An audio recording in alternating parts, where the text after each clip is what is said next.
अस्सलामुअलैकुम दोस्तों, मैं हूं राव कमर रिजवान और आप देख रहे हैं मेरा यूट्यूब चैनल। दोस्तों, ये कहानी है एक ऐसी शादीशुदा लड़की की जिसके 2 बच्चे भी होते हैं, लेकिन वो शौहर को छोड़कर एक लड़के से मिलने लगती है और फिर अपने शौहर से दूरी इख्तियार कर लेती है और यहाँ तक कि तलाक भी ले लेती है। लेकिन आखिर ऐसी क्या वजह थी कि खूबसूरत और हैंडसम शौहर को छोड़कर वो किसी और लड़के की मोहब्बत में गिरफ्तार हुई? आखिर कौन सी वो गलती थी शौहर की जिसकी वजह से उसकी बीवी उसको छोड़कर चली गई? फिर उसका अंजाम क्या हुआ? और वो लड़का जिसने किसी की बीवी को अपनी मोहब्बत के जाल में फंसाया था, उसको क्या इबरतनाक सजा मिली? ये सब जानकर आपके रोंगटे खड़े हो जाएंगे। तो इस कहानी को आखिर तक लाजमी देखिएगा।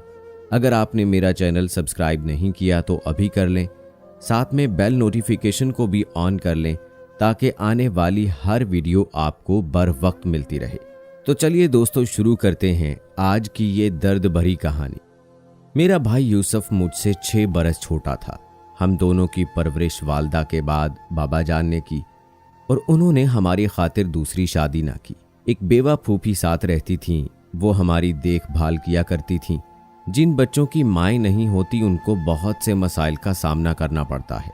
सबसे बड़ा मसला उनके रिश्तों के लिए तगोदौ है, जिसके लिए वालदा का किरदार अहम होता है। जब हम शादी की उम्र को पहुंचे, फूफो वफात पा गईं, जो हमारे लिए एक माँ के जैसी थी। वालिद बिजनेस में मसरूफ रहते थे, इस वजह से मेरी शादी की उम्र निकल गई और मैं बिन ब्याही रह गई। लेकिन मेरे भाई का घर आबाद हो जाए, अब मेरा यही जिंदगी का मकसद था। भाई 25 बरस के हो चुके थे और मैं अभी तक उसके लिए कोई मुनासिब लड़की ढूंढने में लगी थी। उन्हीं दिनों जब मैं यूसुफ के लिए लड़की तलाश कर रही थी, हमारे घर के सामने एक मुख्तसर सा खानदान आकर आबाद हुआ। मियाँ बीवी और उनके 2 बच्चे थे। खातून खाना का नाम जरीना था। उसकी छोटी बहन भी साथ रहती थी, जो खासी खूबसूरत थी और उसकी उम्र 17 साल थी। ये लड़की मुझको पहली ही नज़र में भा गई। उसका नाम सायरा था। सोचा कि इसके घर आना जाना रखना चाहिए। अगर अच्छे लोग हुए तो जरीना से इसकी बहन सायरा का रिश्ता यूसुफ भाई के लिए मांग लूंगी। इस तरह यूसुफ का घर आबाद हो जाएगा और मैं उसके बच्चों की खुशियां देखूंगी। मैंने जरीना के घर जाने में पहल की। इसके बाद वो भी आने जाने लगी। सायरा भी साथ आती, उससे बातचीत का मौका मिलता। रफ्ता रफ्ता उस लड़की ने मेरे दिल में घर कर लिया। मैंने यूसुफ से जिक्र किया, आपा जो लड़की आप पसंद करेंगी मुझे एतराज ना होगा। उसने जवाब दिया, मैंने सायरा को पसंद कर लिया है, तुम जरा मुझसे ताउन करो। इस फैमिली का तुम भी कुछ अता पता करो। 1-2 बार तुम्हारा उनके घर आना जाना होगा तो तुम सही राय कायम कर पाओगे। मेरी पसंद ही काफ़ी नहीं, तुम्हारी जिंदगी का मामला है, इसमें तुम्हारी पसंदीदगी और राय भी ज़रूरी है। अच्छा, तो अब मुझे क्या करना होगा? उनके घर कैसे आना जाना रखूं? मजाक की बात नहीं है यूसुफ, तुम जरीना के बच्चों के लिए खिलौने ले आओ और कभी मिठाई, मैं तुम्हारे हाथ भिजवाऊंगी। तुम उनके घर बैल देना, कोई गेट खोलेगा, कहना सामने वाली शगुफ्ता आपा ने ये भिजवाए हैं। अपना तारुफ करवाना कि मैं आपा शगुफ्ता का छोटा भाई हूँ। वो बुलाएं तो अंदर चले जाना। चाय वगैरह से तवाज़ो तो ज़रूर करेंगे, क्योंकि जब जरीना बहन और बच्चों समेत हमारे घर आती है मैं खूब तवाज़ो करती हूँ। इस तरह ये तुम्हें सायरा को देखने के अलावा इससे बातचीत का मौका भी मिलेगा। उनके बच्चों को खिलौने देकर दोस्ती कर लो। रिश्तों में देख परख और उनकी आदातों अतवार का मुशाहिदा करने के लिए ये सब करना ही पड़ता है।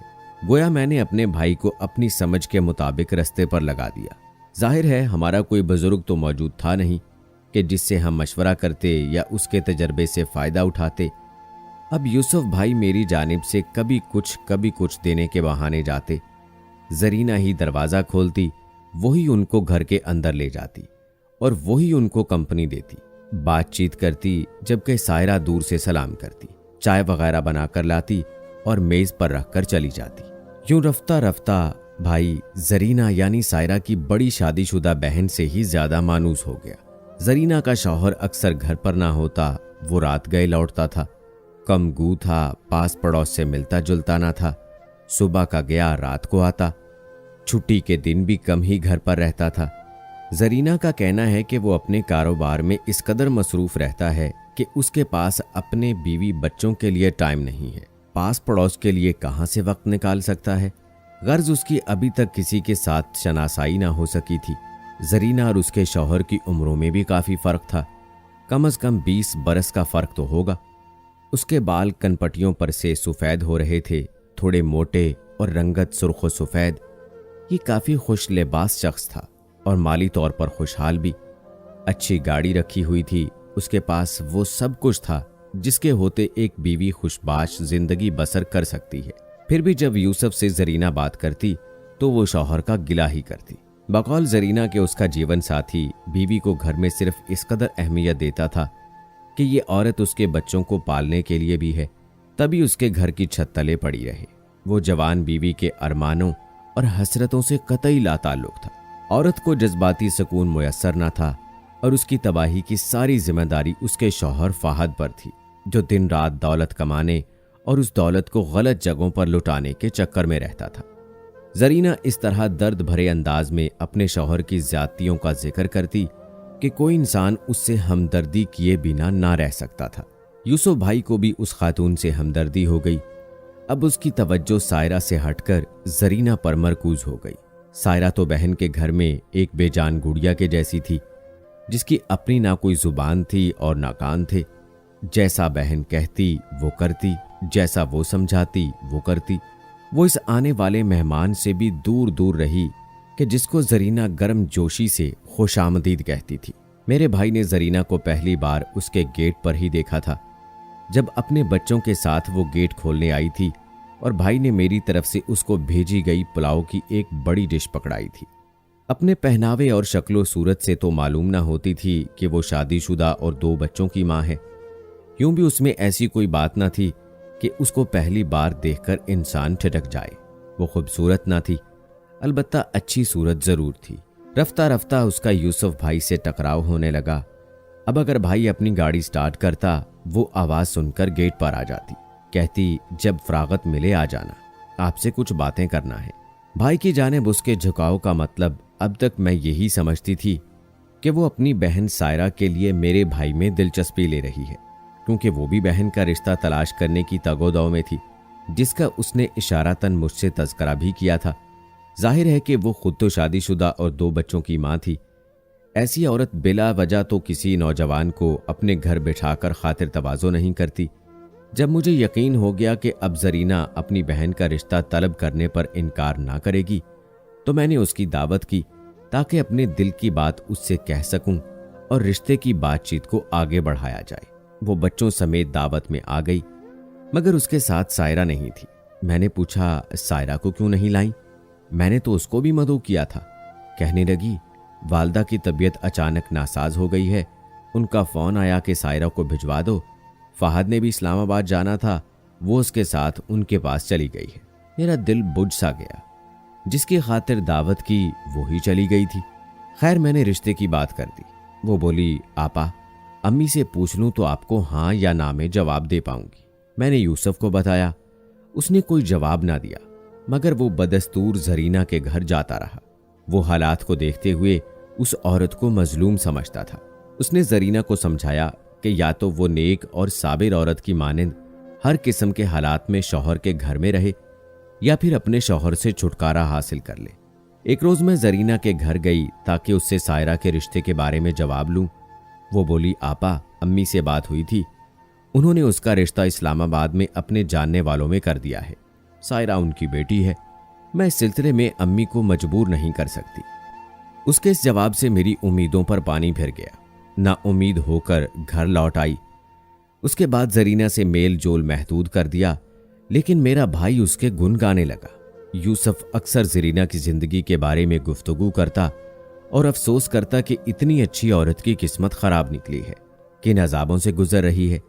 एक रोज जरीना ने यूसुफ को रो रो कर अपनी घरेलू जिंदगी की कहानी कुछ इस तरीके से सुनाई कि वो मुझसे कहने लगा, आपा अगर आप इस बेचारी को इस जहन्नम से निकालने में मेरे साथ ताउन करें तो मैं आपका मशकूर हूंगा। तुम्हारा क्या मतलब है यूसुफ? मैं समझी नहीं। ये कि अगर वो अपने शौहर से तलाक ले ले तो मैं उससे शादी कर लूंगा और आप ताउन करेंगी। 2 बच्चों की माँ से? क्या हो गया है मेरे भाई तुम्हें? आपा, 2 बच्चों की माँ होना कोई जुर्म तो नहीं है। क्या उसका शौहर उसको तलाक दे देगा या नहीं? मैंने तो वैसे ही बात की है कि अगर जरीना को तलाक हो जाए तो क्या आप उसको कबूल कर लेंगी? अगर मैं सहारा दे दूं? मैंने जान लिया कि भाई पर उस औरत का जादू चल गया है। ये क्या हो गया था? मैंने किस ख्याल से इसको जरीना के घर भेजा और ये किस चक्कर में जा फंसा? अब ना जरीना यूसुफ के बगैर रहती थी और ना यूसुफ उसके बिना रह सकता था। उनको मोहल्ले वालों के एतराजात की भी परवाह ना रही थी। अब यूसुफ की जिंदगी का मकसद जरीना को अपना लेना, उसको अपने तई खुशियां और सुख देना और उसके बच्चों को पालना पोसना था। बिलाखिर जरीना ने अपने शौहर से लड़ झगड़ कर तलाक ले ली। उसका साबिक शौहर बैरून मुल्क चला गया। मेरे लाख रोकने के बावजूद यूसुफ ने जरीना से शादी कर ली। उसके बच्चों को भी घर ले आया। वो उनसे एक हकीकी बाप जैसा प्यार करता था। उसने जरीना को भी बहुत प्यार दिया कि वो अपनी जिंदगी के पिछले दुख भूल गई। साल बाद जरीना ने एक प्यारी सी बच्ची को जन्म दिया जो मेरी भतीजी थी और यूसुफ भाई की बेटी थी। उनकी शादी से इख्तलाफ सही, मगर अब मुझको जरीना को बतौर भाभी कबूल करना था कि नन्नी मुन्नी गुड़िया साहिरा उसके वतन से जन्म ले चुकी थी, जो हमारा अपना खून थी। मैं उस बच्ची के प्यार में खो गई, जैसे उसके आने से मेरी उजड़ी उजड़ी जिंदगी में बहार आ गई हो। अब जरीना भाभी और यूसुफ भाई एक दूसरे के लिए लाजमो मलजूम हो गए कि वो मुस्तकबिल में औलाद के रिश्ते से बंध गए थे, जो एक शादीशुदा जोड़े को मजबूती से बांधे रखता है। दिन यूं ही गुजरते रहे। उनकी शादी को 5 साल बीत गए। 2 और बच्चे हो गए। मैंने भी भाई के बच्चों में खोकर हर बात को भुला दिया। सोचा कि जब भाई जरीना से खुश है तो मुझे क्या एतराज। प्यार बरकरार रखना चाहिए। जिंदगी तो उन्होंने गुजारनी है। वो सुख चैन की जिंदगी बसर कर रहे थे और घर में बच्चों की रौनक से मैं भी खुश थी।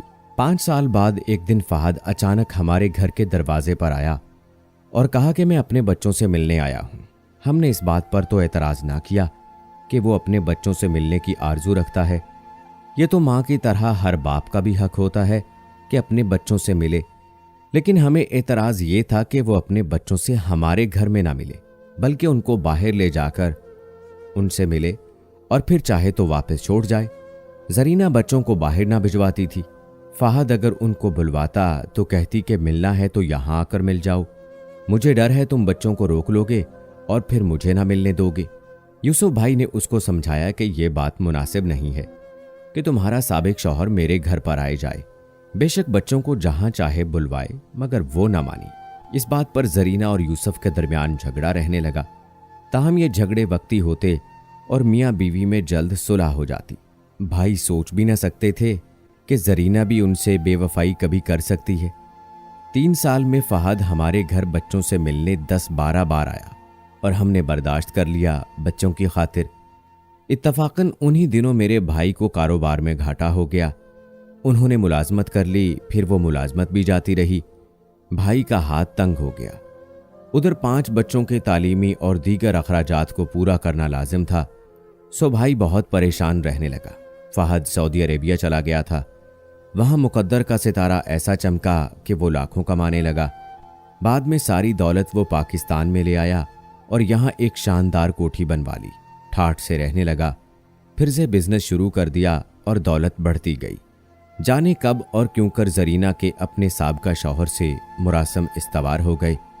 वो हमारे घर बच्चों के अखराजात के लिए रकम और बहुत सी इशिया भिजवाने लगा, जिसको जरीना उसके बच्चों का हक कहकर वसूल कर लेती थी, जिससे उसका हाथ खुला हो गया। भाई की तंगदस्ती ने उसको उजाड़ कर रख दिया था। जरीना यूसुफ भाई को दबाने लगी और शौहर से मूड भी खराब रखने लगी। भाई की जिंदगी में आहिस्ता आहिस्ता जहर घुलने लगा। उधर किस्मत का चक्कर ऐसा था कि 1000 कोशिश के बावजूद यूसुफ मजीद गरीब होता गया। रफ्ता रफ्ता वो कोड़ी कोड़ी का मोहताज हो गया। जब बीवी को फहद का भेजा हुआ रुपया लेने से रोकता, वो लड़ने लगती कि 5 बच्चों को भूखा मारोगे, आखिर इनको कहां से खिलाऊं? जब कमाने लगोगे तो फिर मैं फहद को मना कर दूंगी। अब अगर अपने बच्चों की खातिर खर्चा भिजवाता है तो तुमको क्या तकलीफ है? तुम खुद तो खर्चा उठा नहीं सकते। उसकी बात भी सही थी, लेकिन भाई की गैरत भी गवारा न करती थी कि महज रुपए की मजबूरी की वजह से फहद से जरीना राब्ते में रहे। भाभी अब अपने साबिक शौहर से फोन पर बातचीत भी करती, बल्कि अक्सर बगैर बताए घर से चली जाती थी। कोई पूछता कि कहाँ गई थी तो उलझ पड़ती। अक्सर अपने पहले वाले दोनों बच्चों को हमरा ले जाती। उनसे पूछते कहाँ गए थे, वो बताते कि अपने अब्बू के पास गए थे, उन्होंने फोन करके बुलवाया था, अम्मी लेकर गई थी। यूसुफ भाई उन बच्चों को रोकते, वो कहते कि आप क्यों रोकते हैं, हम सगे अब्बू से मिलने जाते हैं, आप तो हमारे सोतेले अब्बू हैं। बता नहीं सकती उन दिनों यूसुफ किस कदर अजियत का शिकार था। उसका दिल हर दम रोता था। वो घर जो कभी जन्नत का नमूना था अब जहन्नुम बन चुका था। हम ये तसव्वुर ना कर सकते थे कि जरीना हमारा घर छोड़कर चली जाएगी। अगर 2 बच्चे फहद के थे तो 3 बच्चे उसके पास हमारे भी थे। इन बच्चों की जुदाई के ख्याल से ही हम नीम जान होने लगते थे। एक रोज भाई ने जरीना को बाजार में फहद की गाड़ी से उतरते देख लिया। वो वहां शॉपिंग करने गई हुई थी। उस रोज बहुत झगड़ा हुआ। भाई ने वो सब चीजें इधर उधर फेंक दी जो वो हमारे बच्चों के लिए भी लाई थी कि ये चीजें उसने फहद के पैसों से खरीदी थी। जब बड़े 2 बच्चों के लिए खरीदी तो छोटे 3 के लिए भी वैसे ही खरीद ली कि वो तो सभी की मां थी। यूसुफ भाई को ये बात गवारा ना थी। वो चिल्लाने लगे कि तुमको यहां रहना है तो फहद के बच्चे उसके हवाले कर दो, वरना मेरे बच्चे इधर छोड़ दो और चली जाओ फहद के पास। जरीना भाभी खूब रोई। बिलाखिर यही फैसला हुआ कि वो साबिक शौहर की औलाद को उसके हवाले कर देगी। फहद के बच्चों को उनके वालिद के हवाले कर दिया गया। लेकिन इसके बाद भाभी को एक पल चैन ना था। वो अंदर अंदर बच्चों की याद में घुलने लगी। उसका हाल माहिए बेआब का सा हो गया। उसने कह दिया कि वो बच्चों के बगैर नहीं रह सकती। यूसुफ भाई ने कहा तो मैं तुम्हारे बच्चों को वापस ले आता हूं। अब फहद ना देंगे तो क्या मुझसे तलाक लेना चाहती हो? नहीं।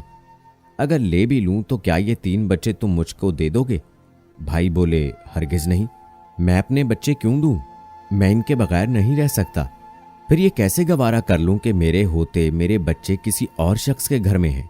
इस तरह झगड़ा बढ़ता गया। आखिरकार भाई ने 3 बच्चे रख लिए और जरीना भाभी को तलाक देकर रवाना कर दिया। वो फहद के घर चली गई और उसने अपने साबिका खाबंद से दोबारा निकाह कर लिया। साल भर भाई के बच्चों को मैंने संभाला, मगर वो मां को ना भुला सके। वो नाखुश और बीमार रहने लगे। बिलाखिर सबसे छोटा मेरा भतीजा बीमार रहकर फौत हो गया। उसके फौत हो जाने से भाई के दिल पर गहरी चोट लगी। अपने दिल पर पत्थर की सिल रखकर हमने बाकी 2 बच्चे जरीना को वापस कर दिए ताकि वो मां के पास खुश रहें। 2 माह भी न गुजरे कि वो फहद बीवी बच्चों को लेकर सऊदी अरेबिया चला गया। मैं और भाई बच्चों से मिलने से भी रह गए। इसके बाद यूसुफ बहुत तन्हा और उदास हो गया। उसने मेरे इसरार करने पर भी दूसरी शादी ना की।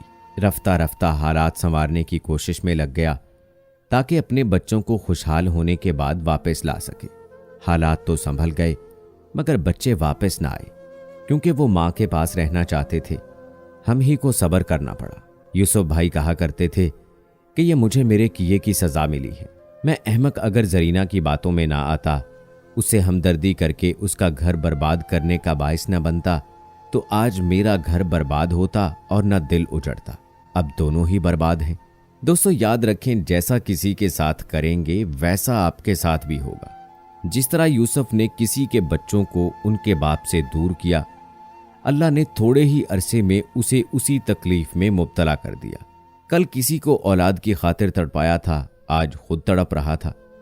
तो खुदारा ऐसी कोई गलती ना करें कि जिसकी सजा भुगत ना सके। लेकिन शौहर को भी चाहिए कि वो बीवी बच्चों को टाइम दे, वरना लड़कियां ऐसी ही गलतियां करेंगी। लेकिन अगर शौहर बेहतर मुस्तकबिल की खातिर ज्यादा टाइम नहीं दे पा रहा, तो लड़कियों को भी समझना चाहिए कि वो अपना दिन रात एक करके उन्हीं को खुशहाल देखना चाहता है और उन्हीं के लिए इतनी मेहनत करता है, तो इसलिए वो भी शौहर का साथ दें, बजाय इसके कि कोई ऐसा फैसला करें कि जिससे बदनामी, दुख, तकालीफ और रुसवाई ही मुकद्दर बने। क्या ख्याल है दोस्तों आपका आज की कहानी के बारे में? कमेंट बॉक्स में जरूर बताएं। दोस्तों मैं इतनी मेहनत से आपके लिए सबक आमूज और इबरतनाक कहानियां लिखता हूं जो कि हमारे मुआशरे में सामने आती हैं। ये मन घड़त नहीं, बल्कि लोगों के साथ बीती उनकी सच्ची कहानियां होती हैं। तो बहुत दुख होता है जब आप चैनल को सब्सक्राइब नहीं करते या कमेंट नहीं करते। उम्मीद है आज के बाद आप अपनी राय भी देंगे, और अगर अभी तक आपने मेरा चैनल सब्सक्राइब नहीं किया तो अभी कर लें और अपने दोस्तों के साथ भी ज़रूर शेयर करें। इंशाल्लाह ये सच्ची कहानियाँ आपकी ज़िंदगी को बदल कर रख देंगी। मिलते हैं अगली वीडियो में। अल्लाह हाफिज़।